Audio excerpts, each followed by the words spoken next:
नमस्कार, ये आकाशवाणी है। अभी आप मनोज कुमार शर्मा से समाचार सुनेंगे।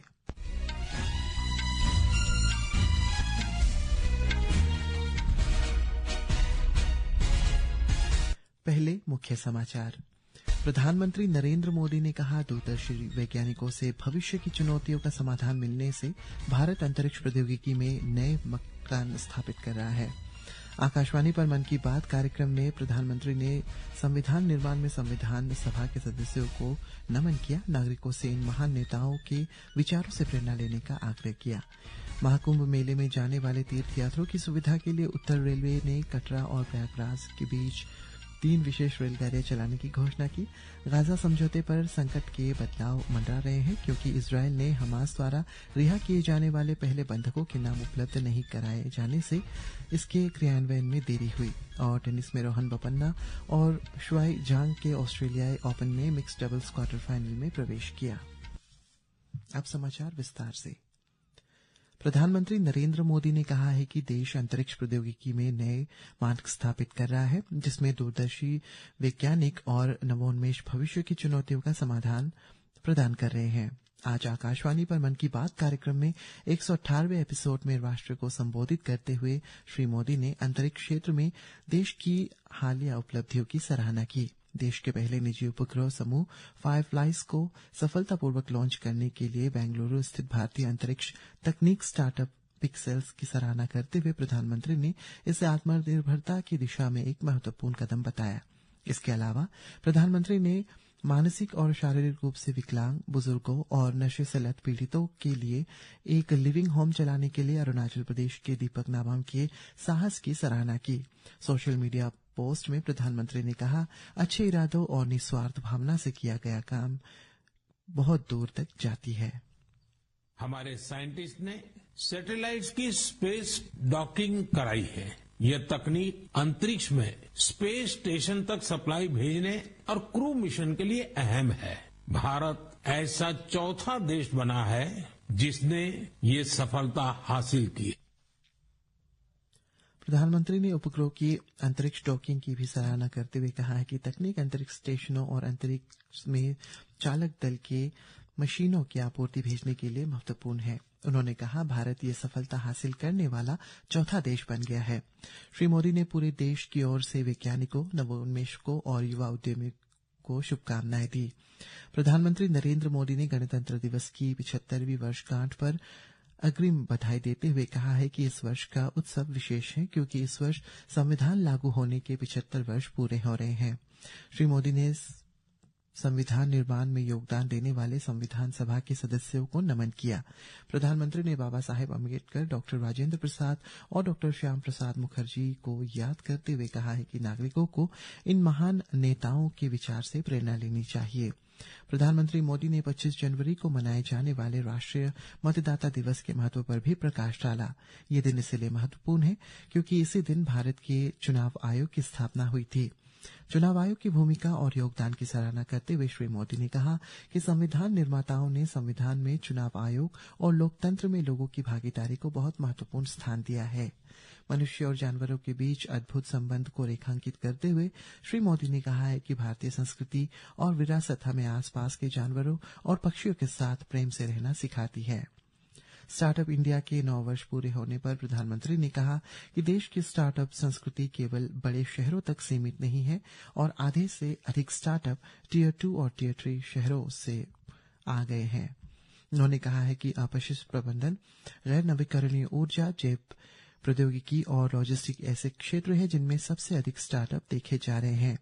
नेताजी सुभाष चंद्र बोस के योगदान को याद करते हुए प्रधानमंत्री ने कहा कि देश 23 जनवरी को नेताजी की जयंती पर पराक्रम दिवस के रूप में मनाएगा।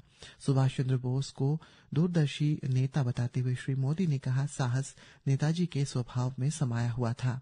समाज और पर्यावरण की बेहतरी के लिए नागरिकों द्वारा किए गए अच्छे कार्यों की ओर इशारा करते हुए श्री मोदी ने लक्षद्वीप के केजी मोहम्मद के प्रयासों की सराहना करते हुए कहा कि उनकी कड़ी मेहनत से मिनिकॉय द्वीप का समुद्री पारिस्थितिकी तंत्र बेहतर हो रहा है। आंध्र प्रदेश में केंद्रीय गृह मंत्री और सहकारिता मंत्री अमित शाह ने आज विजयवाड़ा में राष्ट्रीय आपदा मोचन बल एनडीआरएफ के 20वें स्थापना दिवस समारोह में भाग लिया।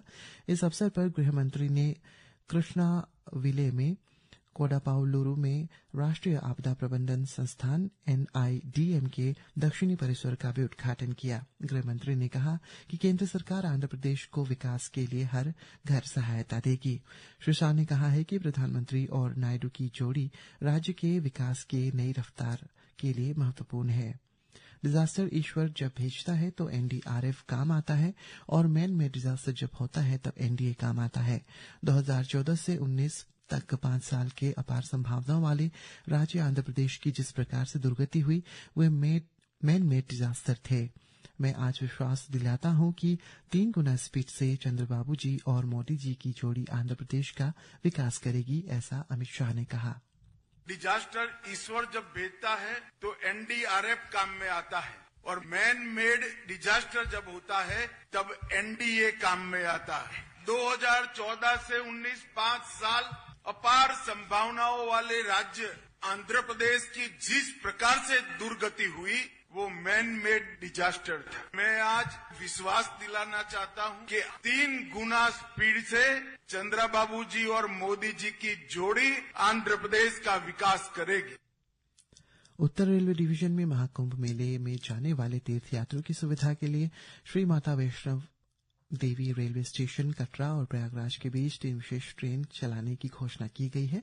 आकाशवाणी जम्मू संवाददाता ने बताया है कि पहली ट्रेन 24 जनवरी को सुबह 3:50 पर और श्री माता वैष्णव देवी कटरा स्टेशन से रवाना होगी और 25 जनवरी को प्रयागराज से वापस आएगी।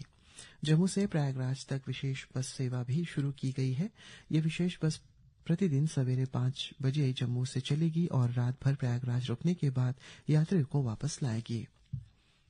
अभिनेता सैफ अली खान पर हमला मामले में मुंबई पुलिस ने आज महाराष्ट्र के ठाणे पश्चिम इलाके से बॉलीवुड स्टार पर चाकू से हमला करने के आरोपी को गिरफ्तार किया है।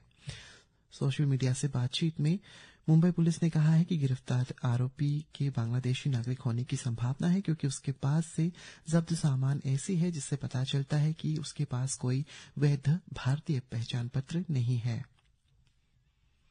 इजरायल ने हमास के साथ गाजा संघर्ष विराम समझौते में देरी की है। इजरायल के प्रधानमंत्री बेंजामिन नेतन्याहू ने कहा है कि जब तक हमास उन पहले बंधकों के नाम नहीं बताता जिन्हें वो रिहा करने की योजना बना रहा है तब तक संघर्ष विराम लागू नहीं होगा। उनके कार्यालय से जारी एक बयान में कहा गया है कि उन्होंने इजरायल रक्षा बलों IDF को संघर्ष विराम शुरू न करने का निर्देश दिया है जो आज भारतीय समयानुसार दोपहर 12 बजे से प्रभावी होने वाला था। दूसरी ओर हमास का कहना है कि देरी तकनीकी कारणों से हुई है। संघर्ष विराम समझौते के अनुसार नियोजित आदान प्रदान से कम 24 घंटे पहले नाम बताए जाने चाहिए थे। सूचना और प्रसारण मंत्री अश्विनी वैष्णव स्विट्जरलैंड के दावोस में कल शुरू हो रहे विश्व आर्थिक मंच 2025 में भाग लेंगे। श्री वैष्णव कार्यक्रम में देश के विकास मॉडल की रूपरेखा प्रस्तुत करेंगे। भारत के रोहन बोपन्ना और चीन की उनकी जोड़ीदार सुआई झांग ऑस्ट्रेलियन ओपन टेनिस में चौथे वरीयता प्राप्त मोनाको के ह्यूगो नाइस और अमेरिका के टेलर टाउनस्टेन से वॉक ओवर मिलने के बाद आज मिक्स डबल्स के क्वार्टर फाइनल में पहुंच गए हैं। बोपन्ना और शुआई का अगला मुकाबला हंगरी और अल सलावडोर की जोड़ी ओलिविया गेरकी और जॉन परियस के बीच होने वाले मैच में विजेता का नाम भी घोषित किया जाएगा। भारतीय पुरुष और महिला टीमें आज खो खो विश्व कप 2025 के फाइनल में प्रतिस्पर्धा करने के लिए पूरी तरह तैयार है। दोनों टीम नई दिल्ली के इंदिरा गांधी इंडोर स्टेडियम में नेपाल से भिड़ेंगी। भारतीय महिला टीम अपना फाइनल मैच शाम 6 बजे खेलेंगी। उसके बाद पुरुष फाइनल शाम 7:45 को शुरू होगा। दोनों टीमें इस पहले विश्व कप में जीत हासिल करने का लक्ष्य रखेंगे। भारतीय खो खो महासंघ के अध्यक्ष सुधांशु मित्तल ने टूर्नामेंट के दौरान भारतीय टीमों के शानदार प्रदर्शन की प्रशंसा की है। और अंत में मुख्य समाचार एक बार फिर। प्रधानमंत्री नरेंद्र मोदी ने कहा, दूरदर्शी वैज्ञानिकों से भविष्य की चुनौतियों का समाधान मिलने से भारत अंतरिक्ष प्रौद्योगिकी में नए मानक स्थापित कर रहा है। आकाशवाणी पर मन की बात कार्यक्रम में प्रधानमंत्री ने संविधान निर्माण में संविधान सभा के सदस्यों को नमन किया। महाकुंभ मेले में जाने वाले तीर्थयात्रियों की सुविधा के लिए उत्तर रेलवे ने कटरा और प्रयागराज के बीच 3 विशेष रेलगाड़ियां चलाने की घोषणा की। गाजा समझौते पर संकट के बादल मंडरा रहे हैं क्योंकि इसराइल ने हमास द्वारा रिहा किए जाने वाले पहले बंधकों के नाम उपलब्ध नहीं कराए हैं। और टेनिस टूर्नामेंट में रोहन बोपन्ना और शुआई झांग ने ऑस्ट्रेलियन ओपन के मिक्स्ड डबल्स क्वार्टर फाइनल में प्रवेश किया। इसी के साथ ये समाचार बुलेटिन समाप्त हुआ। नमस्कार।